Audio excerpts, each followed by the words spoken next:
Salut à tous et bienvenue sur Bit Haïtienne. Aujourd'hui, nous allons apprendre comment optimiser un modèle de machine learning pour améliorer ses performances. Vous avez vu comment détecter l'overfitting et l'underfitting. Maintenant, on va voir comment agir sur le modèle pour l'améliorer. Allons-y. Concept hyperparameter. Les hyperparamètres contrôlent la façon dont un modèle apprend. Ce ne sont pas des paramètres appris automatiquement, mais des choix que l'on doit fixer avant l'entraînement. Main hyperparameters. Voici les principaux hyperparamètres que l'on peut tuner.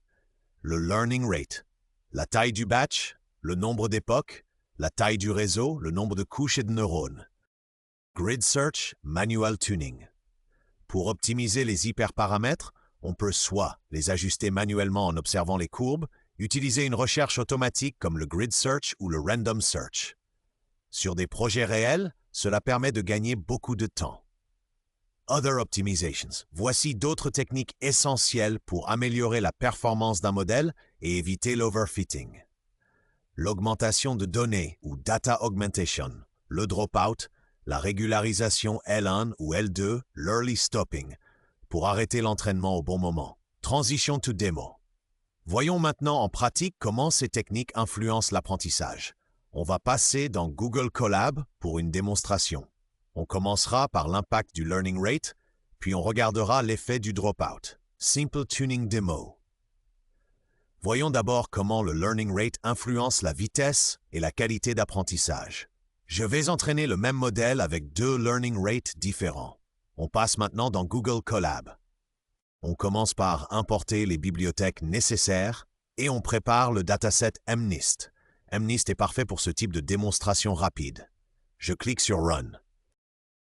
Les données sont maintenant prêtes.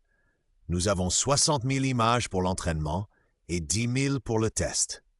On va maintenant tester l'impact du learning rate. Je vais utiliser un learning rate volontairement trop élevé.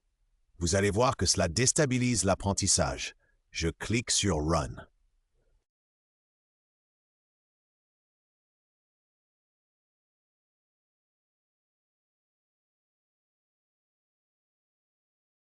Regardez bien les courbes.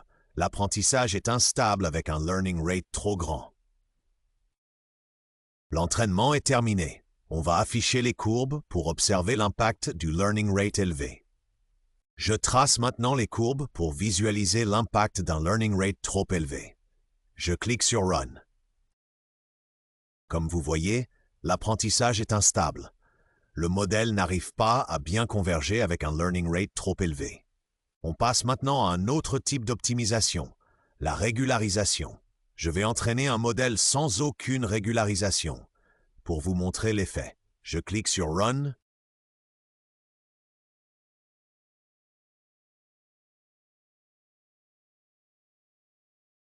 Observez bien l'évolution de l'accuracy.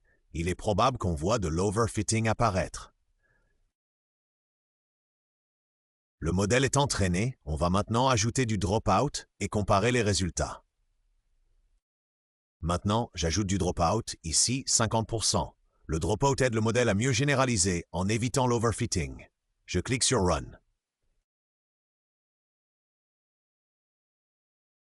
Observez bien, avec le dropout, l'apprentissage est plus régulier et la généralisation devrait être meilleure.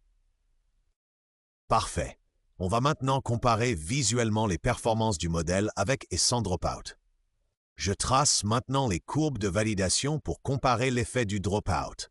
Je clique sur Run.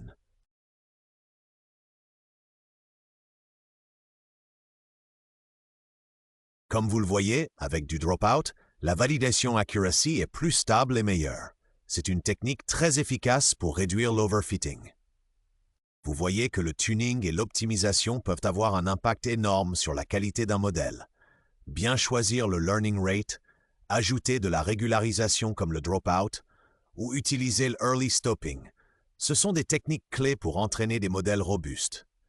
Dans la prochaine vidéo, nous parlerons du transfer learning. Abonnez-vous à Bit Haïtienne pour ne rien manquer.